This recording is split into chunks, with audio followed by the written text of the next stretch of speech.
Welcome back to the bullpen. I'm H-Town Wheelhouse. Myself and Mike Stanton talk to y'all tonight about Billy the Kid, about the new Look Astros, Juan Bueno. How do we see him? And just what's going on? This is a crazy offseason. We're going to get into it right now. I'm looking to the bullpen to bring my lefty in. Keep the lead and make your team look pedestrian. It's in your wheelhouse, we'll swing for the fence. You know it's money around here, and I ain't talking expense. Strike one, heat a low in the way, you can't hit it. You know you wanna start a rally, but you better forget it. Strike two, off speed, same spot, your car looking. Get ready at the plate, this time you're not cooking. Strike three, swinging out of the zone. You ain't even touch it first. Tell me how they gonna drive you home. Walk it back, looking like we ain't cool then. The game's over, might as well put them back to the bullpen, oh yeah. That's right, and welcome back to the bullpen. I'm H-Town Wheelhouse. You know where to find me. You know where to find the show, Back to the Bullpen, on Instagram, on YouTube, on iHeartRadio, and wherever you get your podcasts. And here to my left or my right, whichever way you're looking at the screen, Mike Stanton is here. The old 2-9er, as they called him back in the olden days, right? Sure, we'll go with that. Mike, tell everybody where they can find you. There's only one place, and that's on X, formerly known as Twitter, and that is Mike Stanton, 2-9er, 29. Hey, Mike, it's always great to, sit down and talk with you. You know that I've always just admired your pedigree, what you bring to the show, and hence why we named it Back to the Bullpen, because your knowledge, not just of pitching, what I've learned about pitchers is you also understand hitting quite a bit, and you have to, because that's right. A part of that's, knowing G.I. Joe said is half the battle, right? Well, anytime we can quote, G.I. Joe, I mean, this is just going to be a great podcast going forward. And, we are called Back to the Bullpen, and we have someone that's going into the Hall of Fame that is arguably one of the best relievers we've ever seen. Exactly. And Billy the Kid, Billy Wagner, one of the things someone asked me, what do I remember about him? I was on ESPN Southwest Louisiana with RP3 and Mesh this morning. And I just said, I remember going to the Astrodome. My dad was lucky enough to know people that had nice tickets, and we would get to use them sometimes. Mm-hmm. And even at Minute Maid Park, and just watching him as close as I could get, throwing those 100+ mile an hour pitches, it was something that was just, it was mind blowing. And in Houston, we hadn't really, we had seen, the Mike Scotts, the J.R. Richard, which was before my time, but Billy Wagner it was like the first time we really had a flame-throwing, fireball throwing guy like Billy Wagner. And right. One of the more interesting things about him, Mike, is that he was a right-hander growing up. Mm-hmm. And he broke his hand or his arm 2 times playing football, started throwing left hand, and then arguably became one of the best lefties to ever do it. Yeah. It's really an incredible story that, yes, he broke his right arm. He was right-handed, and he taught himself how to throw left-handed. And, I think it worked out pretty good. The crazy thing about Billy was throwing 100+ back before. There were very, very few guys that even threw in the high 90s, much less triple digits. And a lot of those guys, some of those guys weren't even really, successful. Matt Anderson, who was another Texas guy, pitched for the Detroit. He threw very, very hard, but he couldn't really get anybody out. As always said, big league hitters, it doesn't matter how hard you throw it.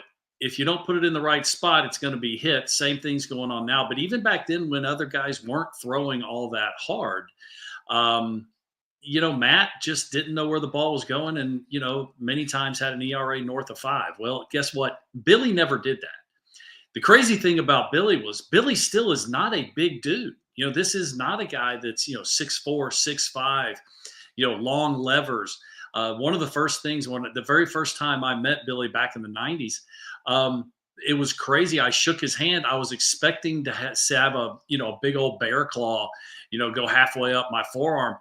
And the dude has little hands also, which just, for me, I was just expecting something different. But, wow. down home country boy, just go out there and just throw the ball hard, and did it all the way through his career. I mean, even to tell you the truth, when he retired, he had a great year. I think it was with the Mets. And I did not expect him to retire. I didn't. He had a great season. He had a bunch of saves, but he had said he wanted 400 saves. When he got 400 saves, he was taking it to the house. And, there's a lot of guys that talk like that, a lot of guys that say that. Billy meant it, and he did. And but as far as him getting into the Hall of Fame, it's taken way longer than it should have. There's two ways to get into the Hall of Fame, combination of two ways. First one, be as dominant as you possibly can. And I do believe Billy is arguably maybe one of the best left-handers, but one of the best closers, most dominant closers that we've ever seen. I mean, he's got a career ERA of 2.3. I mean, that is incredible. He's got a strikeout rate of 11.9 strikeouts per 9 innings. I mean, that's as elite as you can possibly get. And I think the only reason that it took him this long was, first, the media didn't love him. Okay. He did spend a lot of time here in Houston. And Houston did not have great media coverage over the years. And he didn't, a lot of the teams that he played on, they weren't great teams. He was putting up great numbers. That's true. There wasn't a whole lot of fanfare that came, being the closer of the Houston Astros. Now, they had some good runs too. But Billy was as dominant as you could possibly be. He didn't give up any hits. He didn't walk very many guys. He struck everybody out. And that last year with the Mets, he was still throwing mid-high 90s. So I was like, there's no way. There's no way he's going to take it to the house. Well, he proved me wrong, that's for sure. And he's right where he needs to be. He's among the 1%ers. He's among baseball elite. He is one of the best relievers we have ever seen take the mound, and he is in the Hall of Fame. Congratulations, Billy. You're where you belong. Yeah, it's just amazing to see what he did over his career with different ball clubs. I believe his last season, he had 37 saves. Yeah. It's just like, who does that? Another thing. Yeah, I mean, we all talk about, and listen, I was not a player that actually got to go out on my own terms. I was a guy that, I was going to play until they took the jersey off my back, and that's exactly what happened. I did have some physical issues. I had a left knee that didn't have any cartilage in it. That kind of hurt me, but Billy got to go out on his own terms, and there's just not very many guys get to do that. So he was happy with the numbers he put up, and he took it to the house. And that is the antithesis of the athlete that hangs on too long and stays around too much. And you're just going like, everybody's not really coming to see the player. They're coming to see, like, what does this guy look like when he play? I mean, I remember I saw Michael Jordan play when he was with the Wizards, when he came to Houston. Yeah. And he did not look like the Michael Jordan I grew up playing. I mean, he was still seeing Michael Jordan play. It was still neat, but he was still MJ. Yeah. Yeah. But it wasn't the same. And, Billy Wagner really kind of follows that same frame that like a Roy Oswalt or Mike Hampton, where like the undersized pitchers, the bulldog kind of guys on the mound, because you have the exact opposite in Nationals history with the J.R. Richards, with the Mike Scotts, the Nolan Ryans. You have just guys that have height among height, and now you got these dudes, and they were just compact, and their legs. And I remember growing up, and I want you to speak to this. Growing up, my father always taught me, when you pitch, it's, your base and how you start and your legs is really where you get your power. If you don't generate power from your bottom half, you're all arm, and you don't really, you can't really, you're going to throw the ball. You're not going to be a pitcher. Yeah.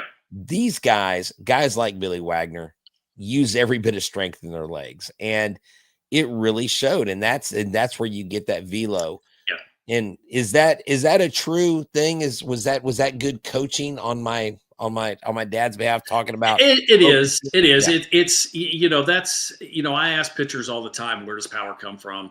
the most common answer I get is your legs, and I usually give them partial credit. I have a little bit different view on where the power comes from. I think this is a rotational sport, and I think that both hitting and pitching, that's where power comes from. But your leg drive is what drives the rotation. But you know what Billy was able to do at a young age, it shows his athleticism, being right-handed and then teaching himself how to throw left-handed. But it's also, he was a freak. You do not throw the ball that hard, that long, and even in his mid 30s, when he was had that last, I think it was with the Mets. I think I think his last year, I thought it was with the Braves. Maybe it was with the Braves. He's got a very long baseball reference page, so I didn't go all the way to the bottom. No, you're good. I just know he had a great season that last season. And you just don't carry your velocity. Usually what pitchers do, they'll throw hard when they're young. And as they get older, the velocity drops a little bit. They learn how to pitch a little bit more. Billy never had to do that. The other parts about Billy was, he threw strikes. He had a very good breaking ball.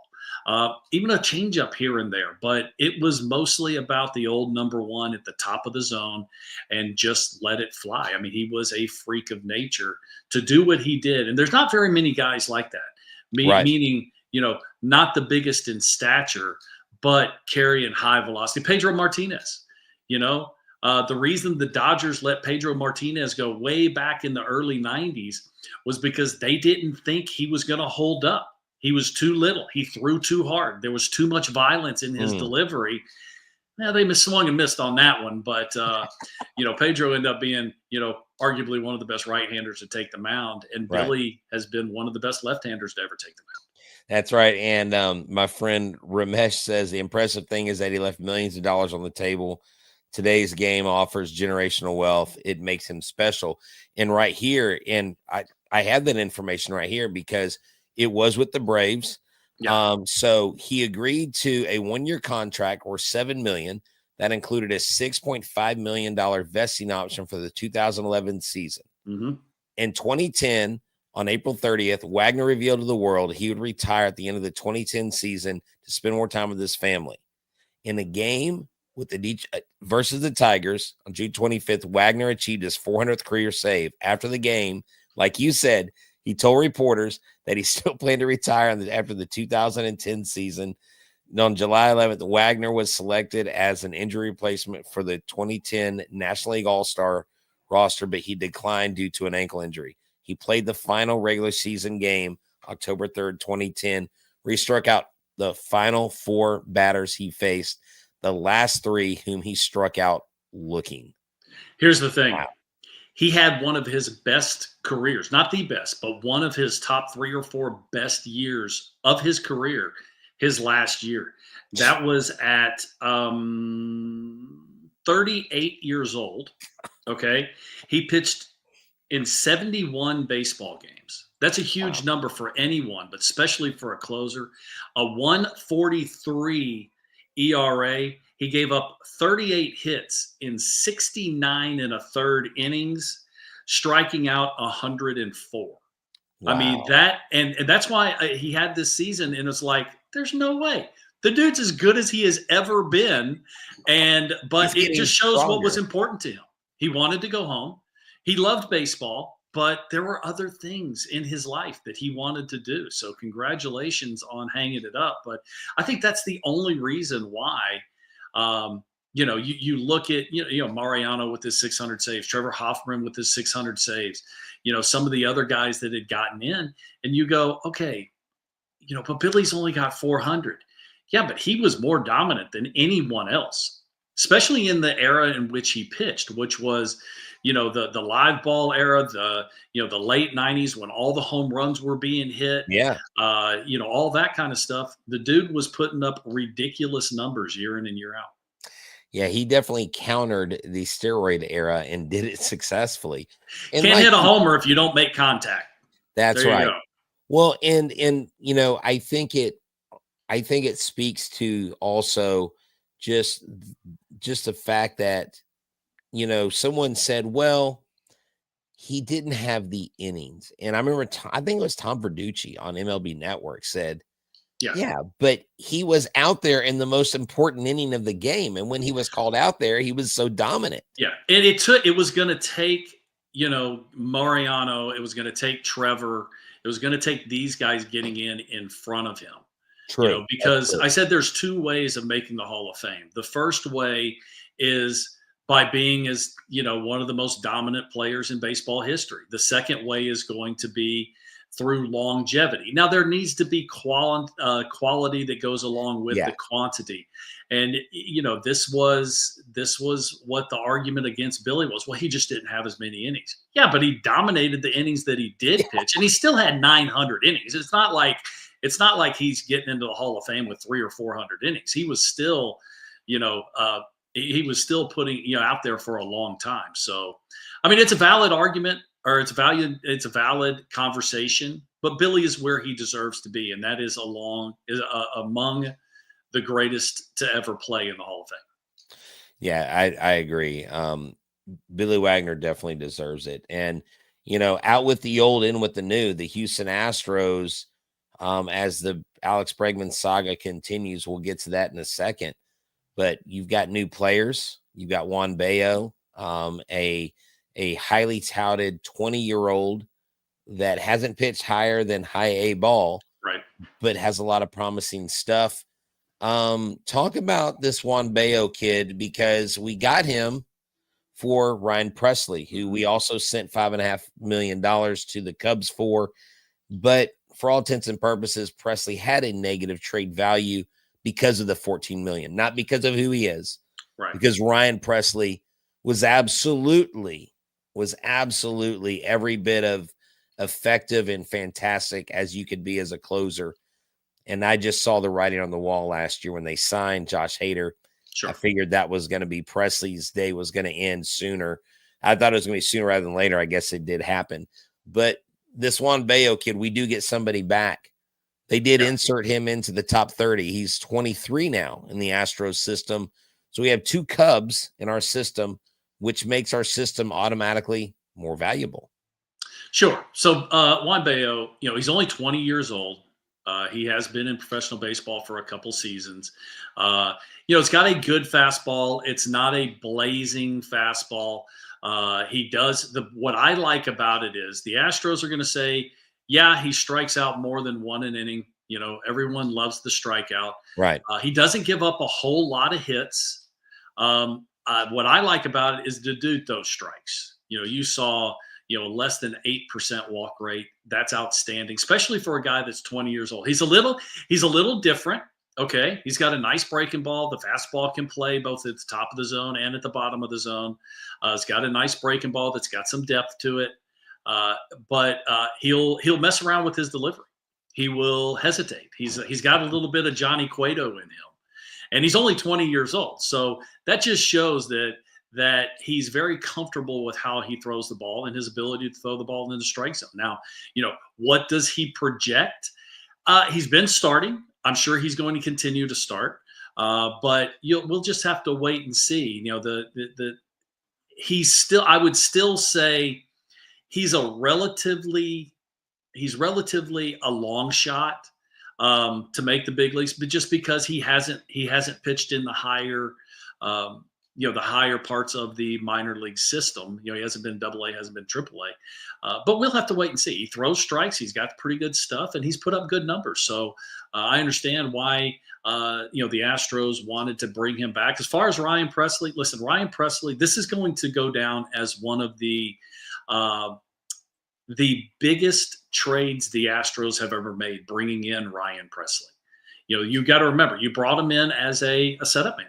And he was a good setup man in Minnesota. Right. He had good stuff, but I'll tell you what, he got over here in Houston, him and Brent Strom got together, and the dude turned into one of the best relievers in all of baseball. I mean, he's turned into one of the best relievers the Houston Astros have ever had. Great postseason pedigree. Do the Astros win as much as they did without Ryan Presley? Probably not. I mean, that's how valuable he was over the years. So, it's sad to see him go, but this is the business side of baseball that, you sent $5 million the other way. Yeah, but you saved 9. So Yeah. that's why you made this move. Yes, it's good that you got a pretty good prospect in return in Juan Bueno, but, is he going to be missed in that bullpen? Of course he is, because, Ryan Presley is one of the best relievers the Houston Astros have ever had. Now, one of the things, and I just want to get your thoughts on this. One of the things I was kind of surprised at was Dana Brown, today was asked about Ryan Presley, and he openly said that after they signed Josh Hader, that his relationship with Presley was pretty much fractured after that. Those aren't things that you typically That was a problem. hear. Yeah, that was a problem. Yeah, you don't usually hear that candidness. That is usually something, but that's one of the things we like about Dana Brown is, he'll tell you what he's really thinking. He's not gonna, he'll sugarcoat a little bit, but he's going to tell you the truth. And Right. That was something. I know they had conversations with Ryan Presley prior to signing Josh Hader. Not really asking his, for his Permission. blessing, but just telling him, hey, dude, we have a chance of getting Josh Hader. We're going to do this, but we want to give you the heads up. We don't want to blindside you with this. But, Ryan wasn't the same pitcher last year as he was in previous seasons. Does Josh Hader and him not being the closer, does that have anything to do with it? I don't know. You'd have to ask Ryan. But he wasn't the same guy. And that's why I think, you go ahead and make this move, let him move on in his career. You move on and you shake hands. Thank you very much. And you just continue forward. Yeah, exactly. Now, real quick before we move on, I just got to tell you, if you're watching, there's a QR code that you can see, and the shirts that Mike and I are wearing, the backs of the bullpen shirts, can exclusively be purchased at Ram Shirts. Mark over at Ram Shirts, guy does a phenomenal job. Like, he doesn't just do t-shirts. If you have stuff for your business that you need printed, give him a call. Look at ramshirts.com. Let them know that we sent you from back to the bullpen. And as well, our guy Ever Cruz has got you covered. He's actually hiring barbers right now. So if you have a barber's license, if you're licensed in the state of Texas and you're in the Friendswood area, give him a call. Let him know that you're interested. State-of-the-art barbershop, 1616 South Friendswood Drive. Let him know that Back to the Bullpen sent you. You'll get. You better be good though. Yeah, you can't be. Yeah, you can't be just some. You got to be a dude. You got to be a dude. You can't just be like I worked at Great Clips for 5 years. Maybe, I don't know. I'm right out of Supercuts University. Yeah. I don't know. Maybe he's looking for more of a Vidal soon. 1980s San Jacinto Mall. Well, I mean, we know that's where you lean. You like to go to the more ritzy, Actually, here's the deal. Growing up though in the San Jacinto Mall, they had this Vidal Sassoon, this massive barbershop. It was I remember it was a salon. It was not a barbershop. Oh, I'm sorry, you're right. It was a salon. And let me tell you, dude, this place, the people cutting hair look like someone without sight cut their hair. And I'm like, how would you trust someone? And they're like, right? Oh, they have cool hair. Like, no, it's purple and it looks like the flock of seagulls. I mean, these people had a little Chandler from Friends. Flock of seagulls haircut. Exactly. It was crazy. But I promise you though, Ever will hook you up. He hooked up my son Sammy, got another buzz cut, and he was like, Dad, I should do it myself. I'm like, no. We're going to state-of-the-art barbershop. Right. We're not doing it at home. And it looked like a weed eater, got loose on your head. But, we got these new look Astros. And the reason why I talk about the new look Astros is because we're talking about the prospects of Jose Altuve in left field also. Yeah. How about that? And I've heard today, and it's out in the stratosphere today, that they're looking at him in left field, whether or not they sign Alex Bregman. And I keep hearing about his decline, but I look at his fielding percentage and it's still 9.98 or 98.9%. Right. He didn't make a ton of errors. They're like, he's in defensive decline. And I'm like, but Mike, this is this is an outfield that if you have Chaz and Jake and Jose in the same outfield, it's not a very dangerous out. I mean, guys are going to almost be free runners. What do you think about this? Is this apparently they've been talking about this before this came up, maybe moving in positions. He's not, no offense, but he's not Craig Biggio in that aspect. I think at the plate, he's the better guy, but what do you think? Well, listen, I have no problem with Jose going to left field. And the reason I don't is because, one, he's, still an amazing athlete. He still runs very well. He's been playing second base, but we've never considered him having a second baseman's arm. We've seen him be on the left side of the infield doing the shift and throwing the ball all the way across the infield very easily. Left field and what's it called? Dyken Park? Dyken Park. Oh, yes, I got it right. Goodness gracious. Good job. Dyken Park is not a big left field. Okay. So I think it's one of those situations that defensively and where the metrics, just making errors is not really what you look at when you look at defensive metrics. He doesn't quite have the range that he has in the past. And I think that it probably gives him a break as far as his legs are concerned, getting him in the outfield. Usually it's the other way around. But I think he could be fine. And to tell you the truth, he may even be better offensively because now he doesn't have to worry about playing defense on the infield. So, if it makes the team better, and that's all that matters to Jose. Jose is going to be a Hall of Famer. He's already the face of the franchise. He's already the best player the Astros have ever put on the field. Another guy we were talking about Billy Wagner in the small in stature. We know that Altuve is the same thing, but you're talking about, the best player to ever take the field for the Astros already, and he still has many years to play.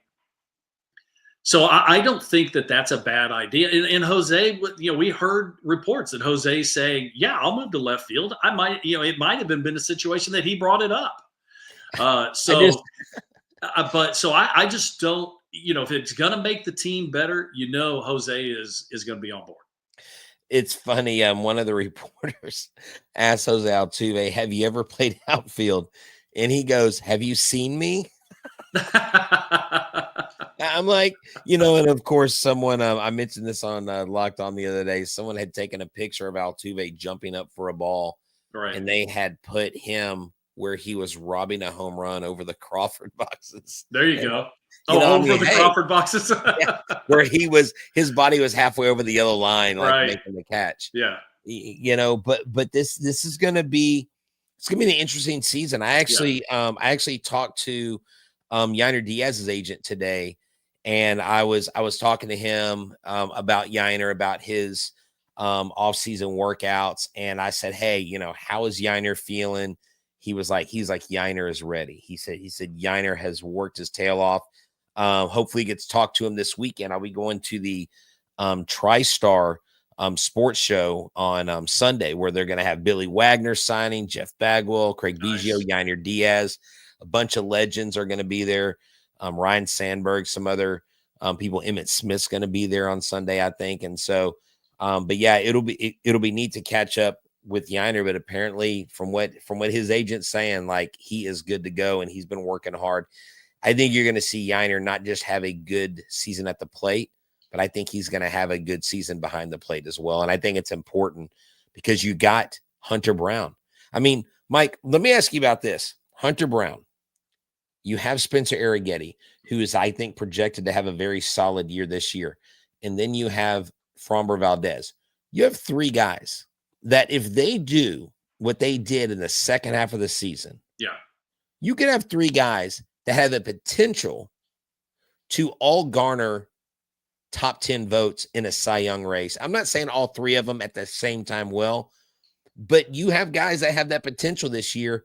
And I really like where the starting pitching staff is for the Astros going in, and even Wisniewski coming in as the fifth starter.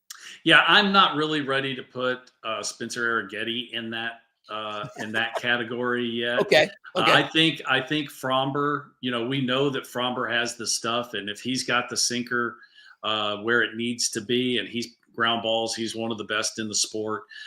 We saw Hunter Brown for a long stretch be very dominant after a brutal start. Right. So those guys, yeah, I think those guys, I don't know if we're ready to say, Cy Young candidates, but, solid big league, top of the rotation starters. Okay. I'm okay with that. And so I think that the Astros, this new look situation that you're talking about,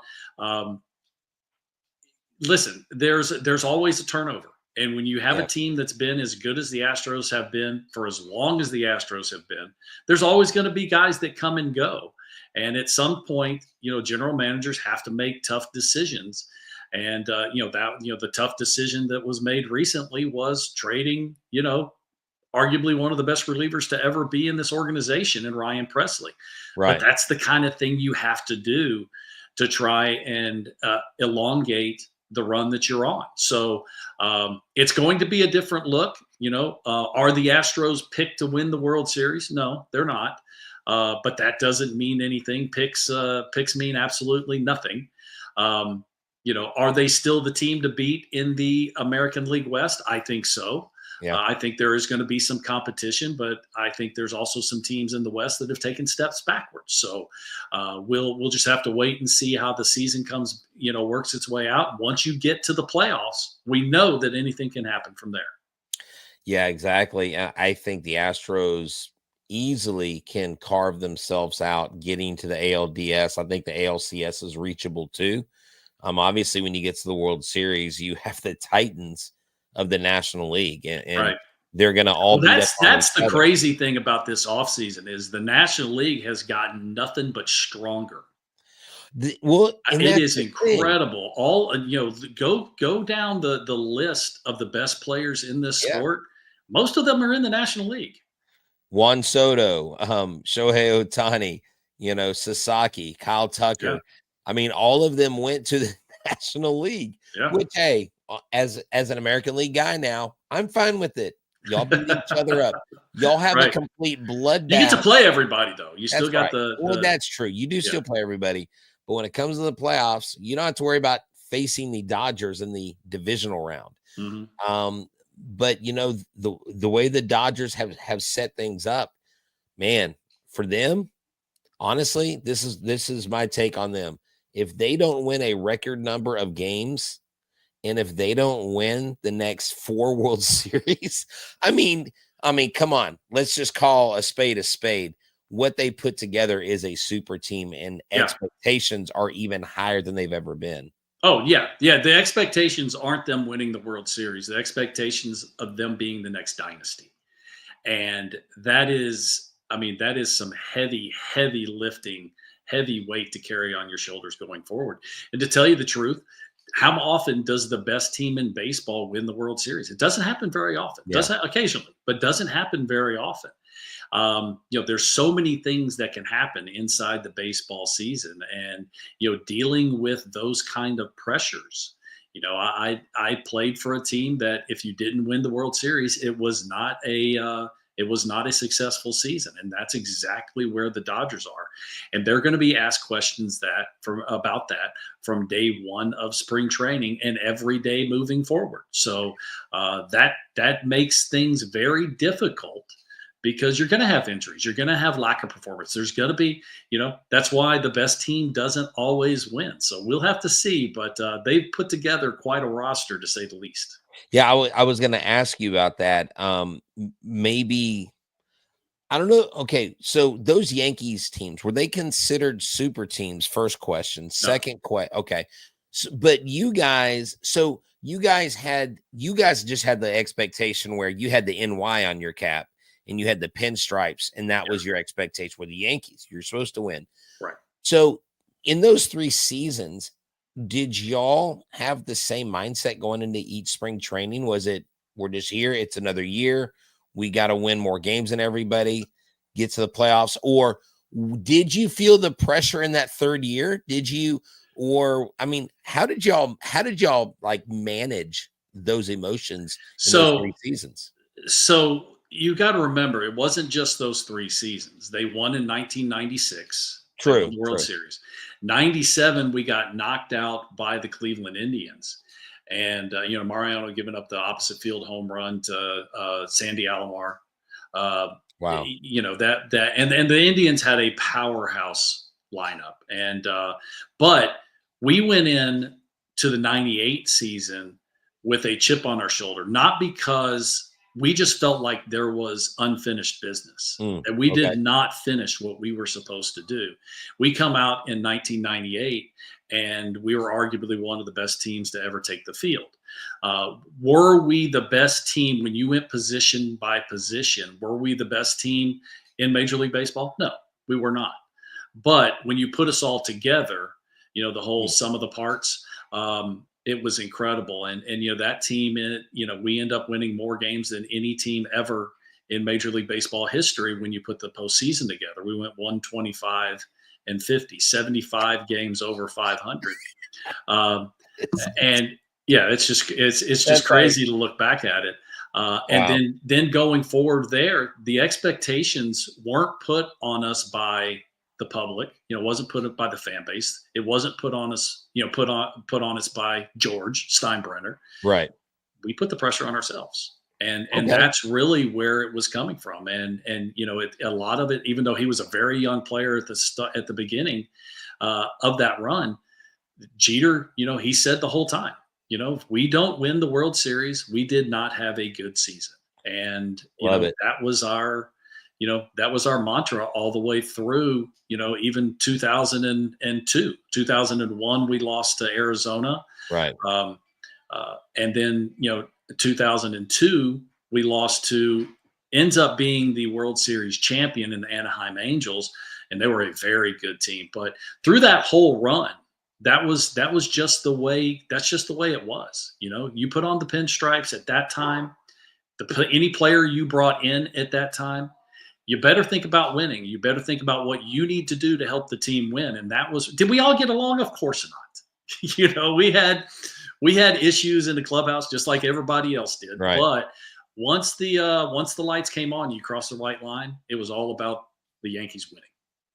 It's funny. Someone had mentioned to me today, they're like, they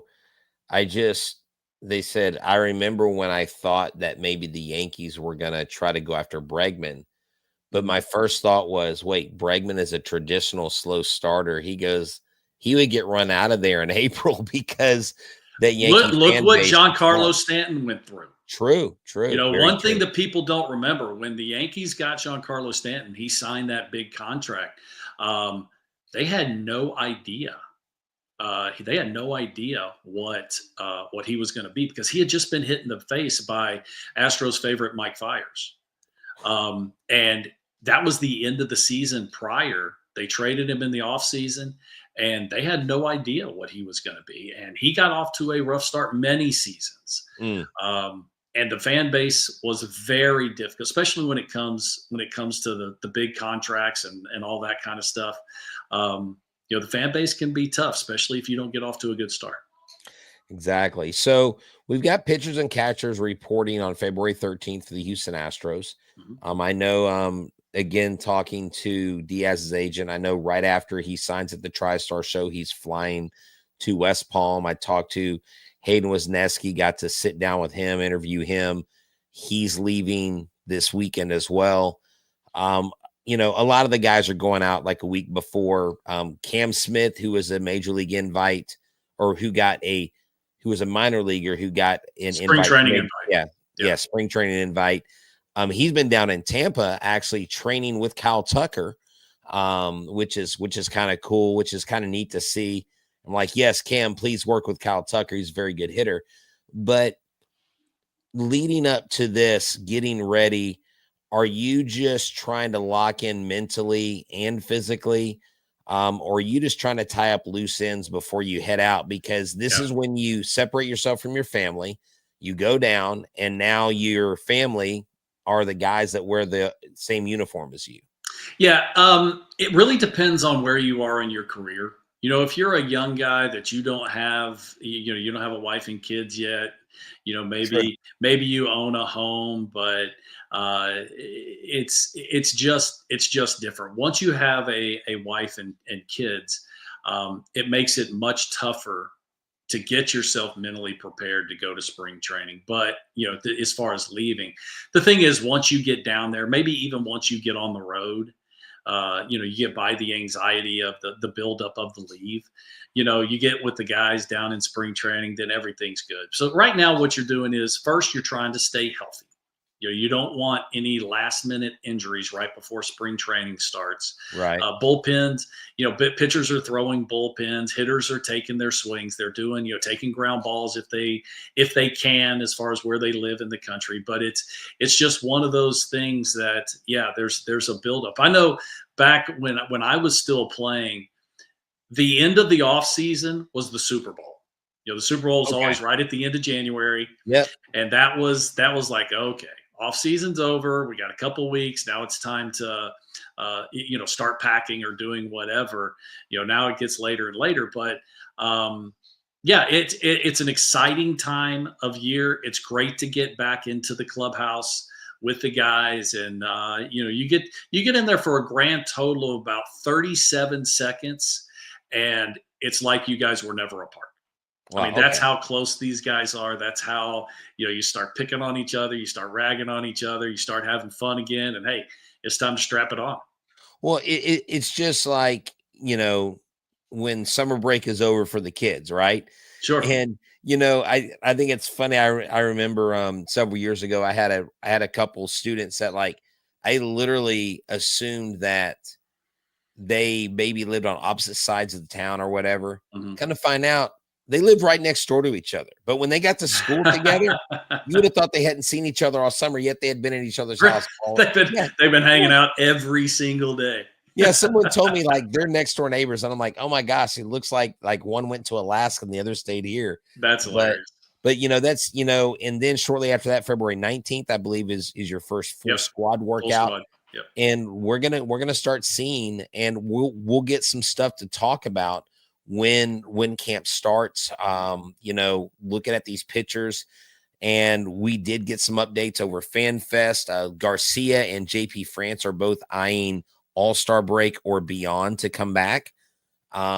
Garcia, I think, is maybe close to All-Star, or no, Christian Javier All-Star break is, I'm sorry, Christian Javier and JP France All-Star break or beyond. Okay. I think McCullers and Garcia are both, somewhere between opening day and All-Star break. They didn't really give a timeline, but they're throwing. Mm-hmm. Garcia said he did have a setback, though, in December. And so it kind of set him back a little bit. Yeah. So he's good now. Jordan reported that he's healthy. He feels good. He's been good for the last month.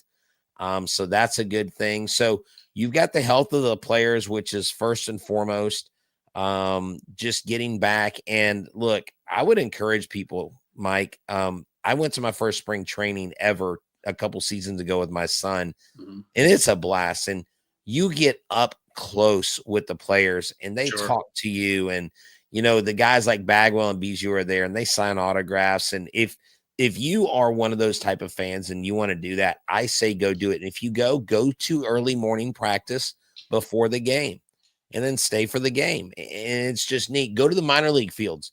Yeah. Your kids can walk with the minor leaguers to the minor league fields, and these are future big leaguers. And so but this is just an exciting time of the year. But officially, once the Super Bowl is over, that means it's baseball season. True.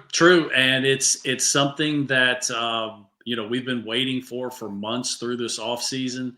And I'm, being the former player myself, I'm still not the biggest fan of the off season. There's a lot of talk. There's a lot of things going on, but I want to see the sport. I want to see the dudes on the field. I want to see, what the teams look like. I want to, make my own predictions, that kind of stuff. So this is an exciting time of year. Yes, we got the big football game. Should be a good Super Bowl. Got two very good teams playing, but after that, it's time to lace up the spikes. It's time to put the hat on. It's time to put the sunblock on, get out there in the sun and play some baseball. It definitely is going to be a different feel than 5 inches of snow in Southeast Texas. No doubt. I've heard that the Super Bowl is the Philadelphia Eagles versus the Kansas City referees. I mean, Chiefs. Wow. He went there. Yes, he did. Hey, have you seen the spots? Have you? I've seen it. Here's the thing. Atrocious. I know they're going for the three-peat. I know they're looking to be the next to last, the last dynasty. Right. They got their hands full with the Eagles. The Eagles are a very good football here's the team. deal. If they cannot stop Saquon Barkley, they don't. And who has? Who has? No one. No. Saquon Barkley. Saquon. Look, we could call this back to the end zone, but man, Saquon Barkley, dude, he has looked so good. And you know what I love about the Eagles is you have their quarterback who is a Channel View kid. I mean, just watching Jalen out there, watching him throw the ball around, run around, and to think he came from Channel View High School. Right. Isn't that crazy? Yeah. I mean, so, they've got him and Saquon Barkley. So I'm going to be a Philadelphia Eagles fan for one weekend because you and Mike Trout, Mike Trout's going to be there. Oh, that's true. Huge Eagles fan. Man, maybe I should call him up, see if he'll give me a ticket. Actually, I don't have his number, but I think he could afford it. Maybe he'd buy you a ticket. He probably could buy you and I a ticket and fly us out on a private jet. It's New Orleans, though. It's just down the street. Well, 5 hours. We could drive. Well, hey, if you come across free tickets, how about this? I'll drive. You will be top 15 or 20 on my list. So that make you feel good? Does that make you feel good? Oh gosh, I know where I rank in your man. But to be in your top 15 or 20, I think speaks volumes because Mike, I have a picture that I took with myself, my grandson, and my daughter when he was like 1, and you and Blummer. Okay. And we took that picture like 3 seasons ago. Okay. And who would have known like a year and a half later, we're starting a podcast together. Here we are. I was like, Mike was just like, who is this guy? I don't know who this guy is. And now we're doing a podcast. So now you can't get rid of me. I can't. Oh man. Because my name's on the t-shirt. That's right. You notice your name is first. I did that. I'm a very smart businessman, but I had someone at school give me a hard time about something. And I said, you know what? No offense, but you're no Mike Stanton. And they go, what? I said, just watch Back to the Bullpen. You'll know what I'm talking about. Who's that guy? I said, he gets me every time. That's your argument? You're no Mike Stanton? Yeah, you're no Mike Stanton. Well, hey, Mike, this has been a great show, man. Good to get back on the mic. We will have to do it sooner rather than later. Looks like 415 of y'all watching right now. Thank you, everyone. That is a big crowd. We love you. Thank y'all so much. Yeah, subscribe. Make sure you comment. Make sure you like. If you find us on Spotify or iHeartRadio, and if you're able to give us a review, give us a 5-star review. We want to know what you think. But thank y'all so much for tuning in. Get your t-shirts, get your haircuts. That's right. Get your t-shirts, get your haircuts. Yeah. And hey, you know what? Mike and I will be around all season long. So thank y'all for tuning in. This is another great session with Back to the Bullpen with Mike Stanton, the reliever extraordinaire, World Series champion. And as we always say, go Stros. Adios. I'm looking to the bullpen to bring my lefty in. Keep the lead and make your team look pedestrian. It's in your wheelhouse, we'll swing for the fence. You know it's money around here, and I ain't talking expense. Strike one, heat a low in the way you can't hit it. You know you want to start a rally, but you better forget